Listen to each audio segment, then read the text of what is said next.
Everybody, welcome to the Remote Recruiter series. As all advocates of the iIntro platform, we do appreciate you taking some time to join us in what are very troubling and concerning times, or they might be. The reality is what we're here to do is hopefully shed a bit of joy and light into your current situation and share with you some of the things that we're doing, but also take some questions and answers on things that we all might want to be doing by actually sharing ourselves and sharing as a community.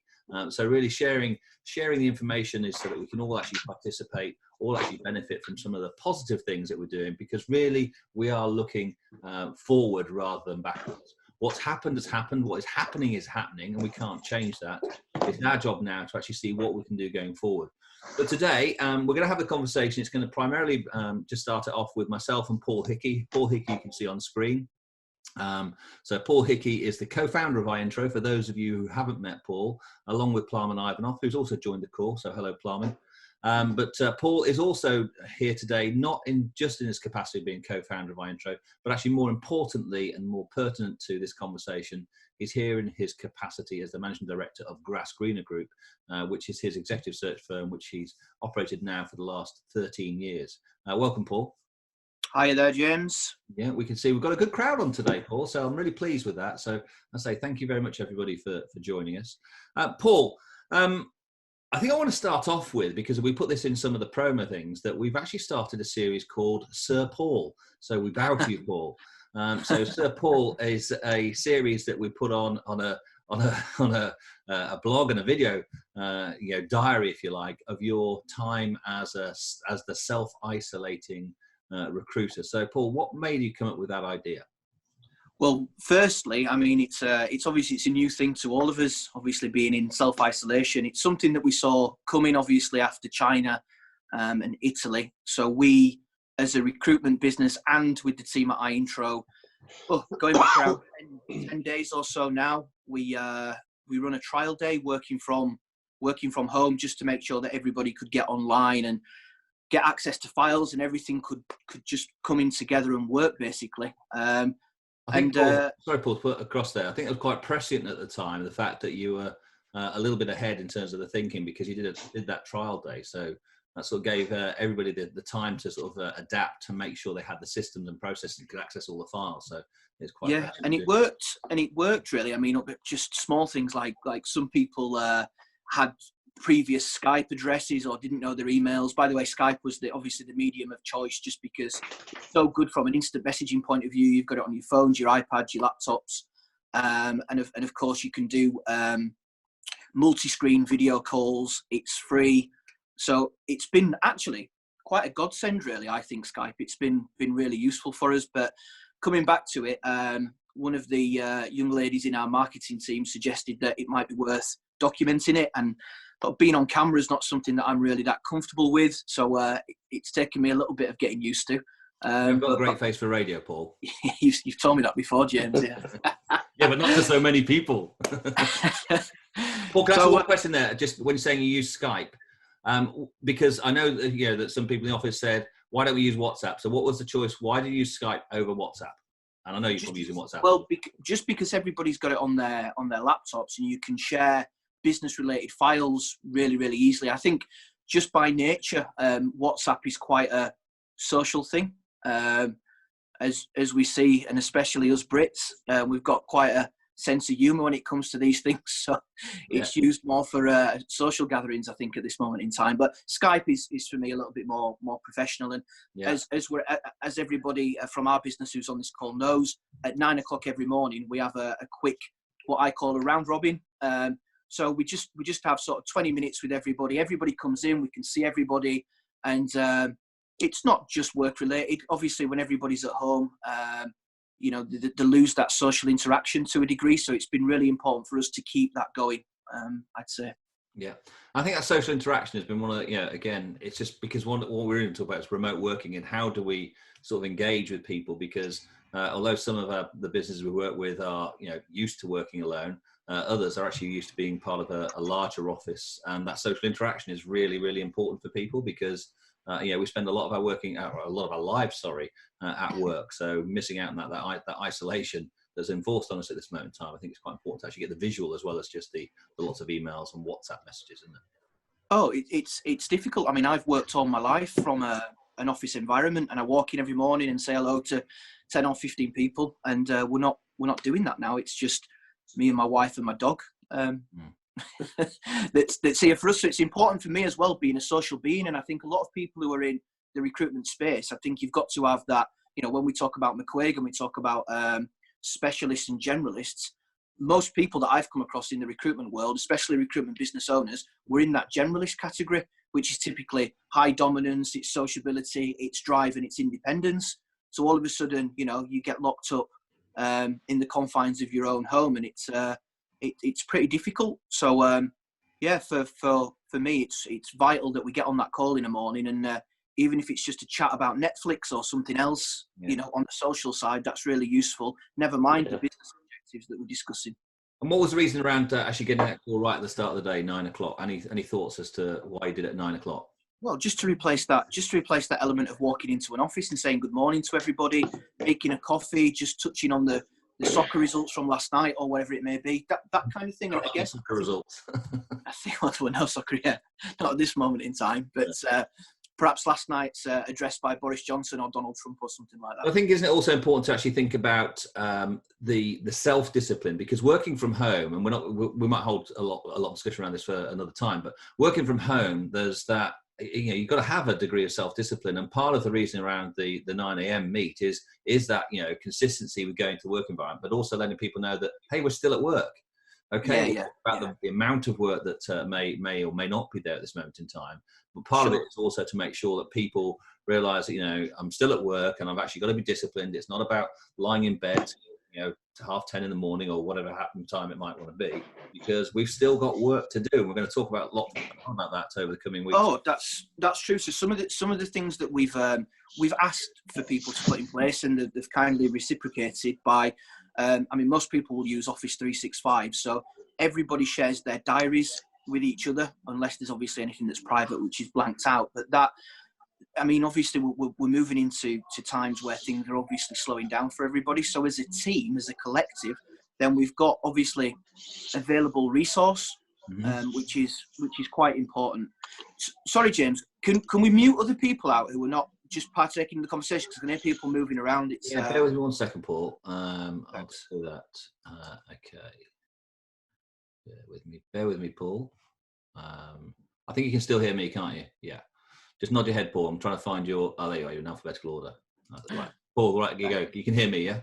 Yeah. Thank you. Okay, Just Paul, just for everyone's benefit. Yeah, listen, we know we're all working from home now. There's going to be dogs barking. I've already heard I think Paul's dog or some dog sort of shaking his head, which is absolutely fine. You know, in the old days when you've worked from home, you've almost want to sort of pretend you're not there. And when somebody comes and the dog barks, we're always, I'm really sorry about that. But there's no need for apologies for noises. But we want to keep it quiet so that actually people can hear. So listen, when we do get into asking questions later on, then what I will do is I will obviously open up your mic so you can ask the questions. So just, we're not using a webinar piece of software here. We're just using Zoom. So that's why everybody can see everybody. So you can see there's 19, 20 people on the call. So we won't be raising hands. You just have to type your question and I'll open up your microphone. So we'll get this through. But sorry, Paul, carry on.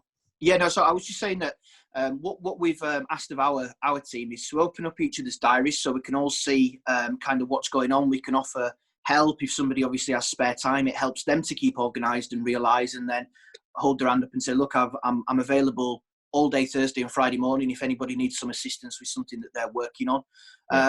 As we've mentioned, we have the morning meeting on Skype, which, as well as being social, is an opportunity for people just to explain what they're perhaps doing for the day, if they need some help, if they've had any wins, if they've got any challenges, so we can discuss that as a group.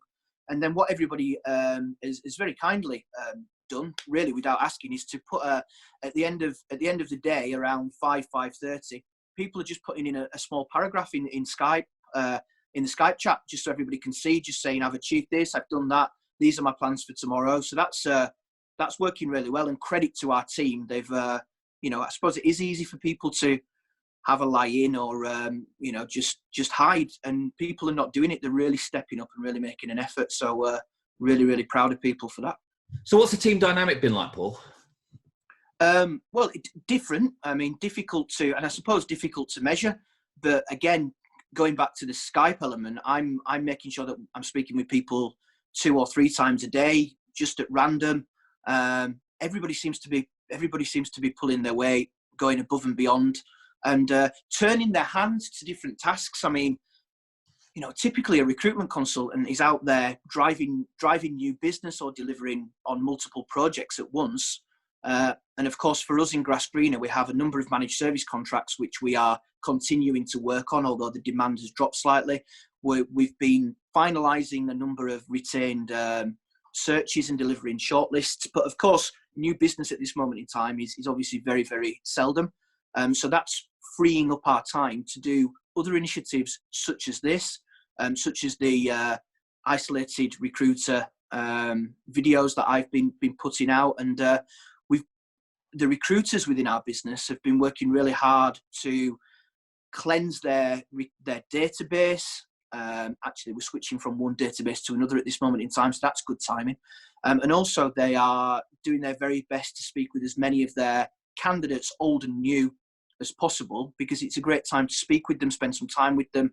They're obviously heading into uncertain times like everybody else, so why not get together, an iIntro profile where candidates are putting together video introductions, completing the Quaid behavioural assessments, answering key competency questions, and just having it there, I think is a great use of time.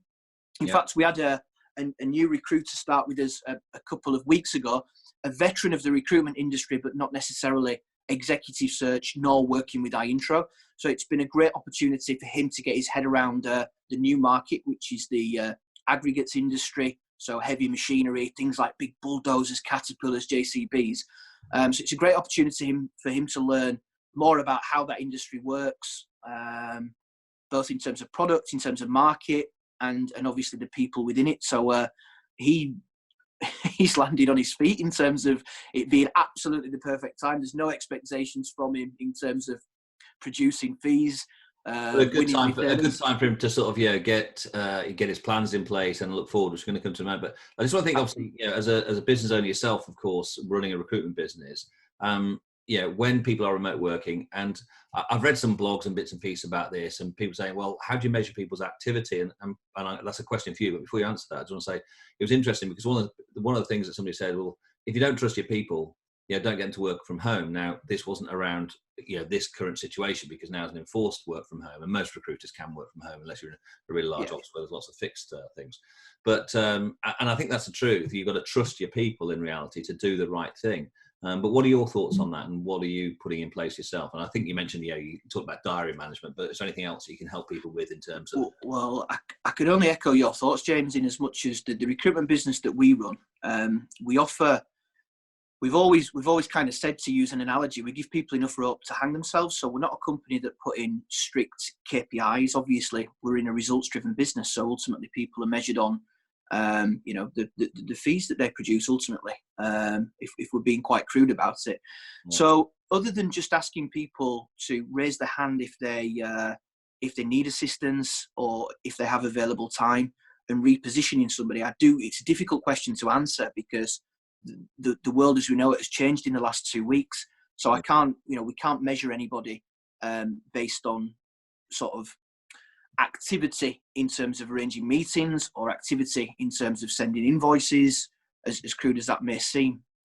So all we're looking for people to do is make sure they've got a real good grasp of their own diary, and making sure that they're doing the things that they say they're going to do, helping them with that, and really putting as much of a focus now on delivering based on our existing MSP contracts and retainers that we've got.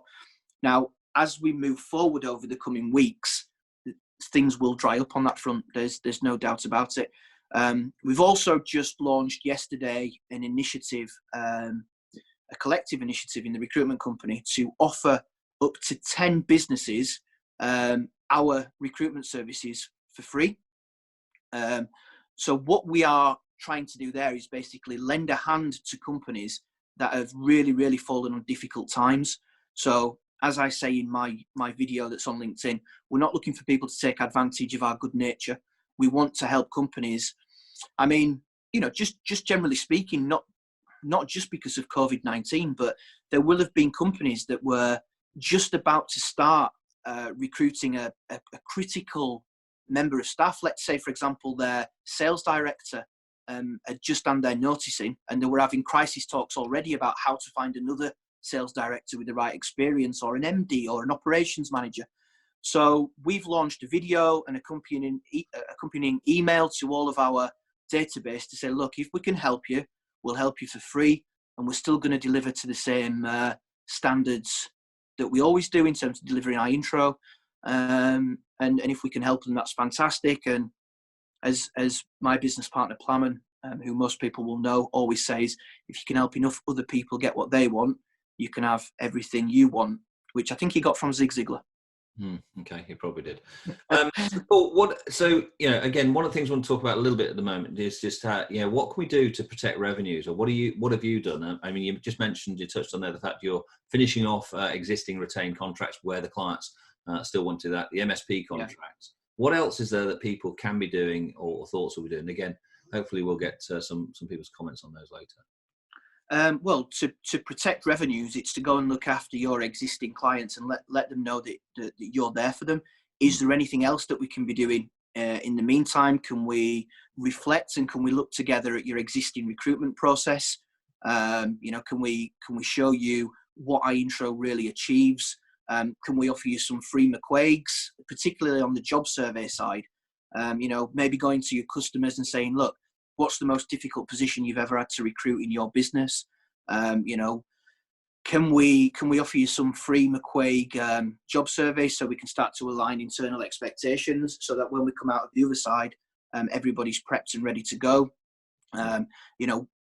Ask them, just basically be there for them. Let them know that at the touch of a button, they can be there and available for you. It's very difficult, James, to protect, even protect retained work at this moment in time.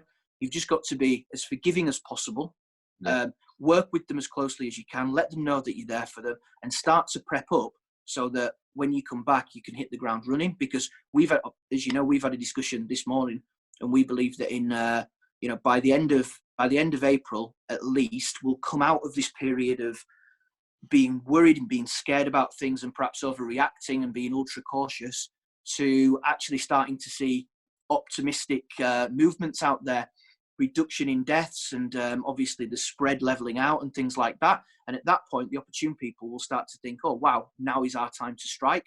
So when that happens, we need to be ready. We need to have everything in place. We need to have marketing ready. We need to have candidates ready. We need to have our pitch absolutely perfect. Then we can go out and win business. So just got to weather the storm in this period, and then we can strike when the iron's hot. Yeah, Paul, I think you said a few good things there. I just want to sort of pull you back on and just recap on a couple of things. One of the things we spoke about in terms of how we use McQuaig with many clients, and we're going to talk about that in another webinar series, really about how we can look at teamwork examples, and actually really what are the thought process with regards to what type of person is going to can work from home, because it's not right for everybody, as we mentioned right at the beginning. Yeah. And I think before we get onto what we're doing to go forward, one of the things that looking at the list of people on the call, I know a lot of these people, and I know a lot of you are old enough to remember the last major recession following the financial meltdown. And I always remember there in one of the sessions I was running with my team at that time, and it was about and they thought I'd gone a little bit mad, which isn't it? That's one of those things. But the reality was I hadn't gone mad. What I was doing is I put this. We're doing a presentation. There's this big heart on the screen, Paul, and big red heart. And what the hell is he on about? And the reality is, what I was saying to you, now is the time to love your clients, because if you don't love your clients, somebody else will try and jump in there and love your clients, and they will steal you. And so our communication plans with our clients at this moment in time has to be on the money. Of course, listen, it depends on which industry we're in. Of course, some industries are recruiting heavily. But at this moment in time, we have to stay in touch with our clients, have communications with them that aren't about, have you got any jobs? It's about sort of talking about the positive things going forward, because this will end. Now, there's a lot of webinars going around at the moment, and I suggest that, you get on some of those, but a lot of them are focused with the here and now survival, and there's enough of that, and there's enough people better than us, Paul, to talk about that. What we really want to talk about, stuff that you talk about there, is how can we help you get forward? How can we help you make sure that you're not going to go, just go through a fallow period of nothing happening and then go from a standing start, because that's quite difficult. We've got to keep the ball rolling. We've got to keep the wheels moving because it's quicker to accelerate from a rolling start than it is from a standing start. So we've just got to push on through that. So again, we're going to talk about in future weeks more about some of the support packages we're putting together to help people, because we're really focused on, as you said there, end of April, beginning of May. Listen, it probably won't be over by then, but for the point is, hopefully the worst will be sort of getting towards behind us. I hope that's not prophetic, wrong words, but we've got to then push on and be ready for it. So from that side of things, it's about getting things ready. So that's some of the stuff that we're doing, and we've our marketing team are working. They're flat out at the moment. This might sound bizarre, but they're flat out at the moment, actually trying to create things that are going to help us not to manage the situation today or next week or in a couple of weeks, but actually end of next month and beyond, so we're ready to go. So that side of things. So what are your thoughts on that, Paul? Well, again, I agree wholeheartedly. I'm just sort of thinking there as you're going through, perhaps it'd make sense for people to go to their clients and let's say one of your clients has a sales team that consists of 10 people. Naturally, there's going to be a leaderboard, which typically looks something like you have 2 or 3 top performers, you have 2 or 3 people that are at the bottom there and just about holding on to their job, and you've got people in the middle. So what a great opportunity to go to people who are responsible for these hiring teams, whether it's HR, whether it's business line managers, managing directors, whoever, and saying to them, look, why don't we work together to come up with a model so that if and when one of your sales team leaves because they're not performing, they retire, they move on, why don't we go and have a look at what the 3 top performers have got in common, not only in terms of skills and knowledge, that's important, but in terms of their behaviours. And going back to what I was saying before, that's something that you can do with the McQuaig job survey or the McQuaig word survey, actually. And if anybody needs any more... Paul's interesting point has come in there around that. Sorry to butt in. It's just I'm just reading some of the chat that's come up, and some of it's private. But one of the pieces has come up from Ellie, who's joining us from the Netherlands, who obviously is grass greener Europe and working there. But one of his suggestions, so thank you for this, Ellie, is that one of the ways to generate income when retained searches are low, which I'm sure we're all experiencing, is to consider offering personal development plans, which are part of the McQuaig process, in combination with some additional coaching. Now, Ellie's just started to offer that to 2 clients, and one took the offer today, and he's charging them £10,000 per person because, as Plarman's written on the chat board that hopefully you can all see, is there are going to be some awesome opportunities for us if we choose to look with a positive mental attitude, saying that, we can go forward on that side of things. So great idea, Ellie. And those personal development plans, again, we'll try and pick that up with regards to how people can understand how they work in the McQuaig platform, because not everybody's got as much experience as Ellie has in terms of working with that. So that's really good. So appreciate. Well, no, that's James. That's actually a good learning point for us, because Ellie and I spoke last week, and he was inquiring really with me about the and how would we use the 12-month development tool, and sort of, in all honesty, we've not used it as much as we perhaps should have. And that's we look at the 360-degree process in there as well, which is part of the retention platform. So that's one of those things that we can use. Yeah, well, it's an opportunity not only for new hires, but for people that are currently in situ anyway. Yeah. Because quite often, I mean, in terms of perhaps in HR, but a typical business manager perhaps hasn't been on a course how to conduct professional one-to-one sessions with people, or typical coaching sessions. So it can help bring people closer together from a behavioural point of view. And as we know, typically people leave businesses or they get fired for behavioural reasons, not because of skills and knowledge. Come on, Paul, you've got to give the proper line. I actually stole it from Ailey, to be honest. Well, no, but one of the McQuaig lines is people hiring skills and experience on firing behaviours. I thought you were going to get that line. Exactly. We'll come back to that in other weeks, because this is really meant to be a short, sharp session today. We're going to, this isn't a training session today. It was just to sort of, share with you some of the things that we've done. I'm sure you're all going through some of the bits and pieces on that. And what we're doing every Wednesday, we will actually introduce some training topics, but we're going to make them short and sharp, because we're not looking to bore you, but, a little injection of some of the McQuaig stuff in terms of, as Tim has said, getting some training on some of that would be really helpful, because what we position ourselves as, and we try and go through this particular point in training, is, we're not just recruiters. There's nothing wrong with recruiters, but actually we see ourselves as management consultants who specialize in talent acquisition to this industry, that industry, whatever it may be. We've actually got to see ourselves as a professional service, and now is the time for that to, the cream will rise. The cream will rise in this one, and that's what we've got to do, and make sure that we're seen by our clients as the people who were there for them, even when they didn't quite need us for some of the other stuff. So that's what we've got to look at. So we will be looking at that. So please keep an eye out on your emails. And just a little word of caution, my email just went into my spam. I just sent a message to our marketing manager to say, when are we going to send out a note before the webinar? And of course, it went out at 20 to 3, 20 minutes beforehand, which is exactly as we planned, as a last minute reminder. And she said, well, check your spam or your junk box. And unfortunately, mine was in there. So maybe we'll get more people in weeks to come if we just figure that one out ourselves. But keep an eye on that one. Any other points, Paul? Ask me another question and I'll tell you some. Okay, well, I'll ask you to come up with something else. You might want to jump in on this one. One of the things I've already mentioned, there are lots of webinars out there, and we shouldn't be afraid to look at these and learn from them. A couple of important ones I just want to mention to you. Many of you will already be familiar with the Recruitment Network, and they're running some really good webinars, and they've also opened up their platform to give you some of the access to their premium content, which is free of charge. If you're already a member, then you already had that, and you've probably still got some extra things. But it's certainly worth looking at that. So that's the Recruitment Network, worth looking at that website and logging on. It's a UK-based organisation. I'm not sure if they're international. For some of those guys are international, but worth a look anyway. And membership is free.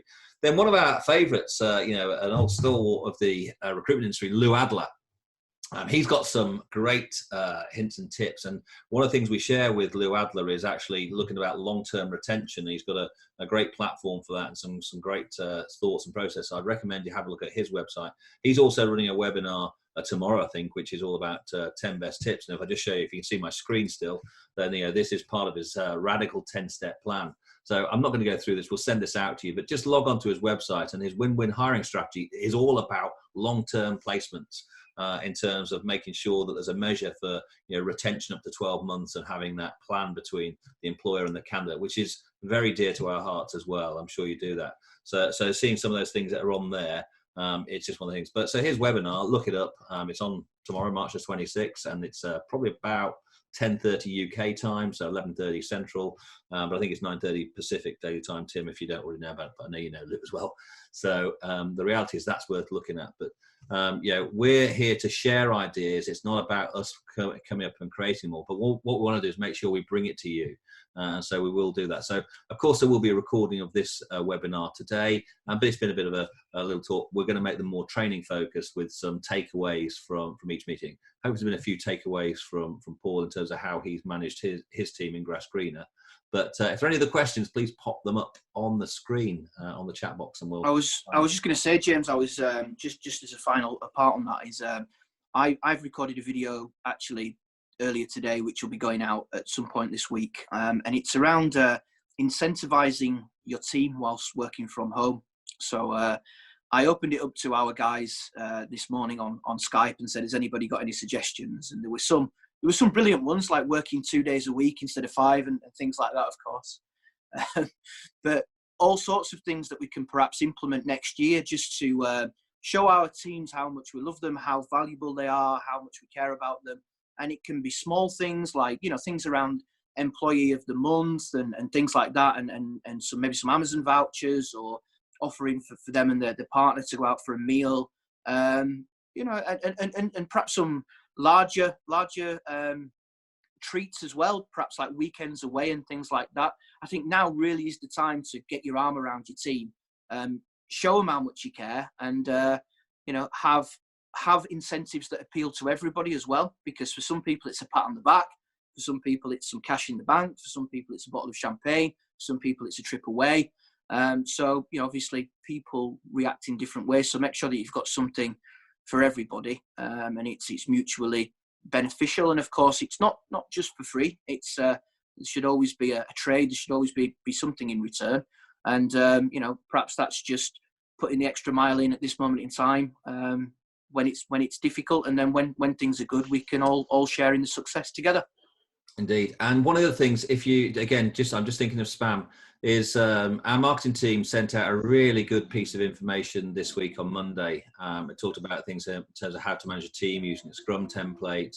It's a document of other bits and pieces, and we'll refer back to that time and time again. So if you haven't got it, please look out for it. If you haven't got it, please email us to sort of say, can you have a copy of that? But if you can just email marketing@i-intro.com, so they'll get that email and they'll send that email to you if you haven't had it. But there's some really good hints and tips there. And we're going to follow that up each week. So please make a note in your diary, 3 o'clock each week for roughly about 30 minutes. So Ellie hasn't got it, so we'll try and find that for you, Ellie. So I don't know why I haven't got it. Maybe put Plowman into spam because it's probably come from Plowman's email address. Only joking, of course. But anyway, we will look that up for you and make sure you get that. But please make a note in your diaries. 3 o'clock. If you can join us, it's fantastic. If you've got any questions, please pop them up on there. So Tim, just send me that email that you're trying to get a link from, and I'll share that with everybody who's here today and everybody else. By the way, James, sorry to interrupt you. It's just come to mind, but we agreed this morning, actually, during our 9 o'clock call, that everybody would actually take between 30 minutes and 60 minutes every day to do some self-learning. So that really can be on a business-related subject of their choice. So for recruitment consultants, it might be watching half-an-hour videos on YouTube around negotiation techniques or closing techniques, and then sharing what you learn in brief with your colleagues. So Jamie and I were discussing that this morning, and I think he's going to go and learn between 5 and 10 closing techniques. So already we've been talking about alternative closes and Japanese closes and one thing and another. And, that might be really beneficial to somebody else in our team, even though they might not be a recruitment consultant. It might help them, achieve something. And on that, a very quick story. I remember many years ago, my business partner, Plowman, and his son, who was probably around 8 at the time, and Plowman had invited me around for dinner one Sunday afternoon, and Plowman's wife was making dinner. And about 3 minutes before dinner was served, Plowman's son said to his mother, "Mum, can I have a bag of crisps, or could I take a chocolate biscuit?" And his mum, in a panic, said, "Take a chocolate biscuit." Now, had he have said, "Mum, can I have a chocolate biscuit?" the answer would have been no. So I realised then that it was certainly Plowman's son, and a boy after his dad's heart. So a little story there for you. I think Plowman uses more puppy dog closes than closes. Any questions? Any questions in the chat box? Because I'm conscious we said for half an hour. I don't want to overrun too much.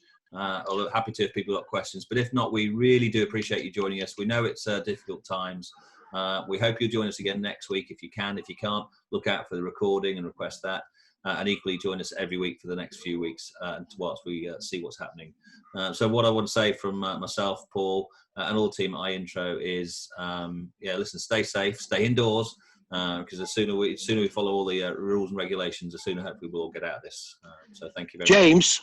Yeah. Can you hear me, James? We can, Palmer. Everybody can hear you. Welcome. Could I just take the forum for 2 minutes? Yeah. I'm mindful of the time, but I want to share something with everybody else. And I do apologize to my colleagues that have heard me say what I'm about to say, but I think it's important to share it with everybody else. And it goes like that. Human nature has a specific pattern. And at this moment in time, we're experiencing the first level of reaction in situations like that.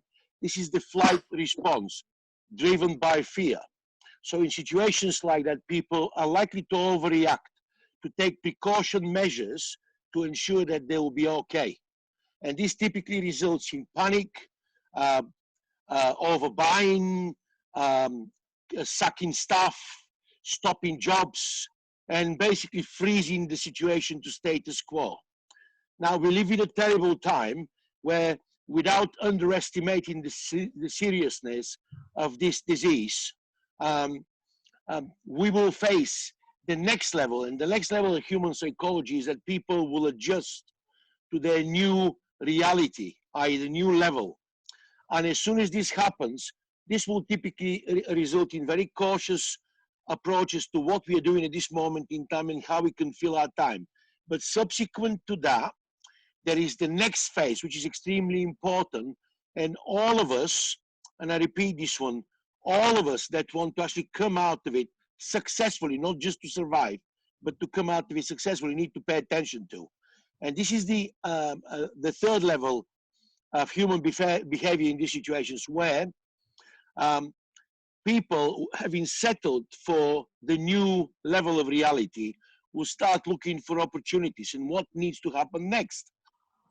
And this will typically be supported by ways of indication from the market or indication from the health authorities around the world to say that we've contained the disease. We're starting to see recovery. As soon as this happens, people will step out and will gain what we call hope. And everybody will start looking for what's next, what's the opportunity, how can we go back to normal. Now, this is the moment where everybody needs to gear themselves up for success, and hence the reason why Paul is saying what we're saying. We're planning now what we're going to do in May. And in May, it is very likely that we'll see encouraging results. And there is also evidence already, even though, as I said to you, we don't want to underestimate the disease. But here is an example. China have had 83,000 people approximately that have contracted the disease. 72 or 3,000 people have already recovered. And there are a number of current outstanding diseases is only predominantly from impats, people that have come back into China. So here is a good news example. The same situation will happen everywhere else around the world, regardless. So the next level after number 3 is number 4, where people will step out, start looking for opportunity, and you will see recovery. And 5 is where everybody else will go back to normal. But the first mover advantage that exists in level 3 and 4 would have gone. So I urge everybody, all our colleagues, everybody that's listening to this event, that they need to step out and prepare themselves for April, end of April, May, with everything there is to do. And I hope that makes sense, guys. And thank you very much for listening to me. Cheers, Plum. And you've just been voted for Prime Minister by Chris, so get yourself in the dispatch box. Wait until I get 70 to 75, then I can step into the role. You can't go backwards, you're not Benjamin Button. Thank you, guys. Really good to see a lot of people attending. And next time, or perhaps one of the follow-ups, we'll share with you the specific things that the government has actually offered to businesses like ours. And we'll share with you what our experience is with other people implementing the same rules. Yeah. Listen, thank you very much, everybody. Thanks for sticking with us. We'll hopefully see you next Wednesday. We'll make a recording available of this if you want to share it with any of your colleagues. Do appreciate you spending the time with us, and we look forward to spending more time with you. Thank you for being part of our family. We really enjoy working with you. All the best. Thanks, guys. Cheers.